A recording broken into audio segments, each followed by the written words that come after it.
Hello, fellow educators. Listen, if you're a middle school teacher like me, you totally get it. The final bell rings, but our day, it's just getting started. It feels like we're supposed to be curriculum designers, data analysts, event planners, and parent communications directors all at the same time. It's a lot. But what if you could get a huge chunk of your time back? I mean, you're constantly juggling lesson plans for tomorrow, grading papers from yesterday, trying to get through a mountain of emails, and oh yeah, trying to differentiate your instruction for every single student in the room. It honestly feels like you're drowning in all the clerical stuff, right? And there's hardly any time left for the fun, the creative, the magical parts of teaching that made us want to do this in the first place. Okay, so let's fix that. Today, we're going to look at how a powerful AI tool can become your brand new teaching assistant. So here's our game plan. First, we'll introduce this new assistant. Then we'll meet the actual tools. I'll teach you the secret language to get exactly what you want. We'll put it into practice. And then, the best part, we'll supercharge differentiation. Come on, let's get you back to what you love. All right, first up, let's talk about your new teaching assistant.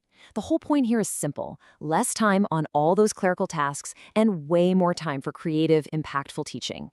And listen, this is not about adding another complicated piece of tech to your already full plate. It's about offloading the grunt work to a tireless, super efficient assistant. No, really, just stop and imagine this for a second. What if you had an assistant ready to go 24/7 that could help you draft that really tricky email to a parent, or instantly create 5 different exit tickets for your lesson, or help you brainstorm a truly awesome project idea for your unit on ancient civilizations? Yeah, that's what we're talking about.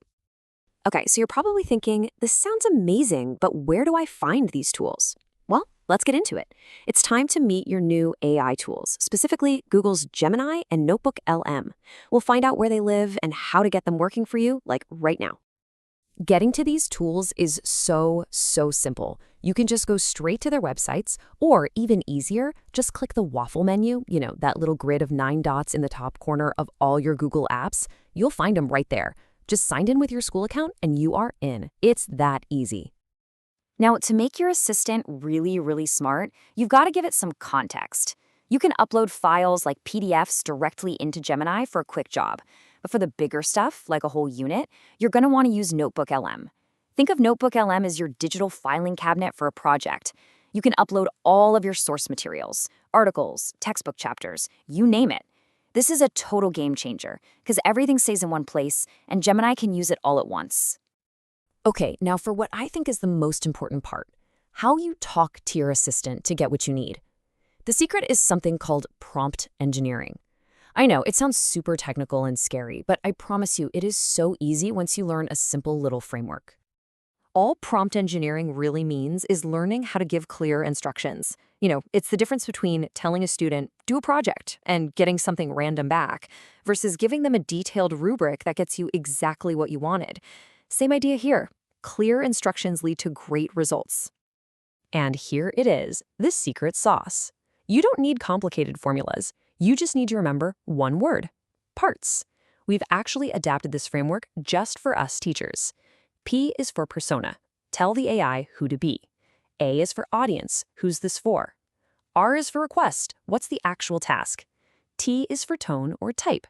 And S is for specifics. Any other details you need to add. That's it. So let's see how this actually builds into something powerful. We're going to put the parts framework into practice with a real-world example that you could literally use in your classroom tomorrow. Okay, look at the night and day difference here. A vague prompt is, make a quiz about the American Revolution. Garbage in, garbage out, right? But now look at the parts-powered prompt. Persona, 7th grade history teacher. Audience, my students, including my English learners. Request, make a 5-question multiple-choice quiz. Tone, engaging. Specifics, define key terms. See, that clarity means you get a much better result every single time. All right, your turn. Let's do this for real. I want you to take the next 5 minutes, think about the very next class you're teaching, and use the parts framework to write a prompt in Gemini. Have it create a warm-up, a bell ringer, an exit ticket, whatever you need. Go ahead and pause this explainer and give it a shot. I'll wait. So, making quizzes and warm-ups is cool, but that's just scratching the surface. Now let's talk about how to supercharge differentiation. This is where you can save a truly incredible amount of time on what is, let's face it, one of our most important and most time-consuming jobs as teachers. This is where Notebook LM and Gemini become a true dynamic duo. Remember that digital filing cabinet, Notebook LM? Well, Gemini becomes the brilliant assistant who can read everything you put in that cabinet and create brand new custom materials for you based on your exact instructions. Just look at this prompt. You're telling Gemini to use a specific source you already uploaded. And then you're asking for 3 different versions of a summary, each one tailored to a different group of students. Now think, how long would that take you to do by hand? An hour? More? With a prompt like this, it takes about 30 seconds. This is a complete and total game changer. You have to try this. Seriously, let's take another 5 minutes, find a short document, a reading, an article, and upload it to Notebook LM. Then write a prompt asking Gemini to create 2 different versions of an activity from it. One for your students who need a little more support, and one for your kids who need a bigger challenge. Go ahead and pause here and experience this magic for yourself. Okay, as we start to wrap this up, let's just zoom out and think about the big picture. This isn't just about a cool new tech tool. This is about reimagining your time. When you really start using AI as your assistant, what are you going to do with all those hours you get back every week? And I'm not just talking about a few minutes here and there. Teachers who are using these tools are reporting that they're saving 5 or more hours every single week. That's enough time to create that amazing virtual escape room you've been thinking about, or to generate personalized feedback for every single student. Or, let's be honest, it's enough time to just go home, sit down, and actually recharge your own batteries. So, really, the only question left is this. Your new AI teaching assistant is ready to start. It doesn't need a contract, it doesn't need a desk. It's just waiting for its first instruction from you. So what's the very first task you're going to give it?